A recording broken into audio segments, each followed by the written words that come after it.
இன்னைக்கு அன்னை சமையலில் முட்டை மேக்ரோனி எப்படி செய்யறதுன்னு பார்க்கலாம்.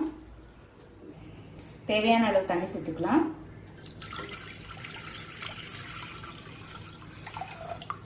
கொஞ்சம் உப்பு, 1 டீஸ்பூன் அளவு எண்ணெய்,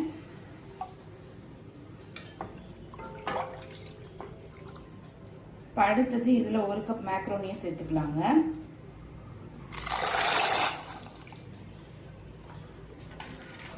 மேக்ரோனி நல்லா சாஃப்ட் ஆகிற வரைக்கும் வெயிட் பண்ணலாம்.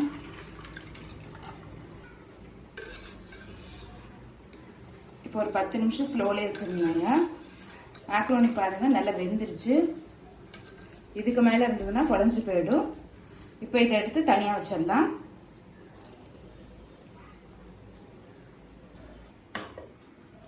கடாயில் தேவையான அளவு எண்ணெய், 2 வெங்காயத்தை சேர்த்துக்கலாம்.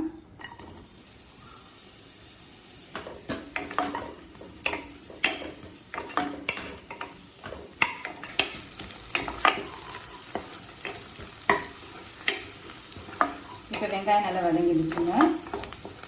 1 டீஸ்பூன் இஞ்சி பூண்டு விழுது,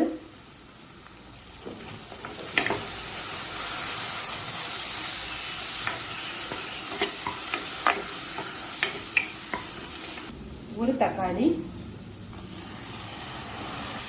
தேவையான அளவு உப்பு,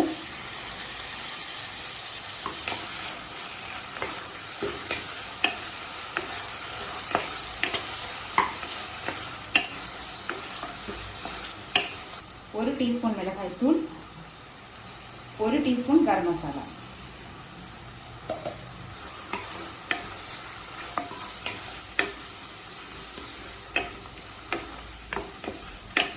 நம்ம தாளிக்கிறதுக்கு எதுவுமே போடவே இல்லைங்க.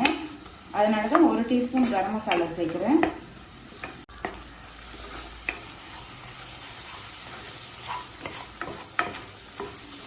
இப்போ மிளகாத்தூள் வாசனை போக 1 நிமிஷம் வரைக்கும் நல்லா வதக்கி வச்சுங்க. அடுத்தது கொஞ்சமாக கேரட் பீன்ஸ் சேர்த்துக்கலாம். நீங்கள் கேரட் பீன்ஸ் இல்லாமல் கூட பண்ணலாங்க.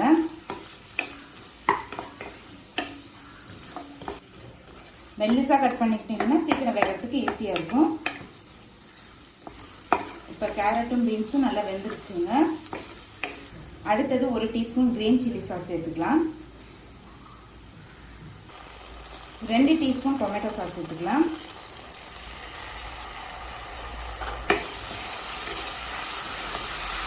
இது நீங்கள் விருப்பப்பட்டால் சேர்த்துக்கலாங்க. இது கூடவே 1/4 கப் அளவுக்கு தண்ணி சேர்த்துக்கலாம். இப்போ அடுத்தது இதில் 3 முட்டையை உடைச்சி சேர்த்துக்கலாங்க.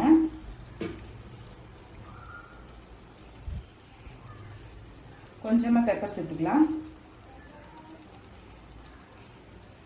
1 நிமிஷம் அப்படியே விட்டுருங்க. மெதுவாக மிக்ஸ் பண்ணிக்கோங்க.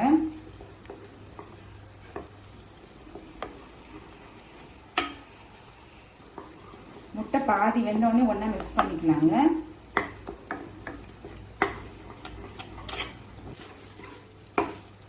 இப்போ பாருங்கள், முட்டை பாதி வெந்துருச்சு. எல்லாத்தையும் ஒன்றா மிக்ஸ் பண்ணிக்கலாம்.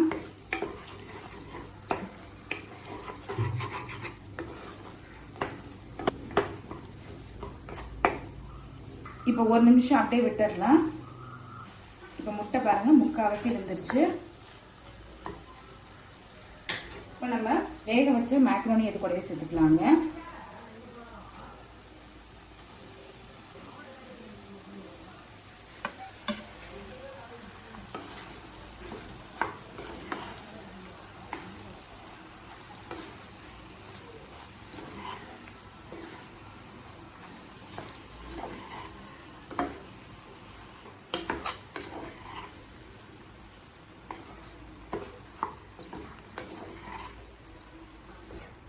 இப்போ மூடி போட்டு ஒரு 5 நிமிஷம் ஸ்லோலே வச்சிடலாம்.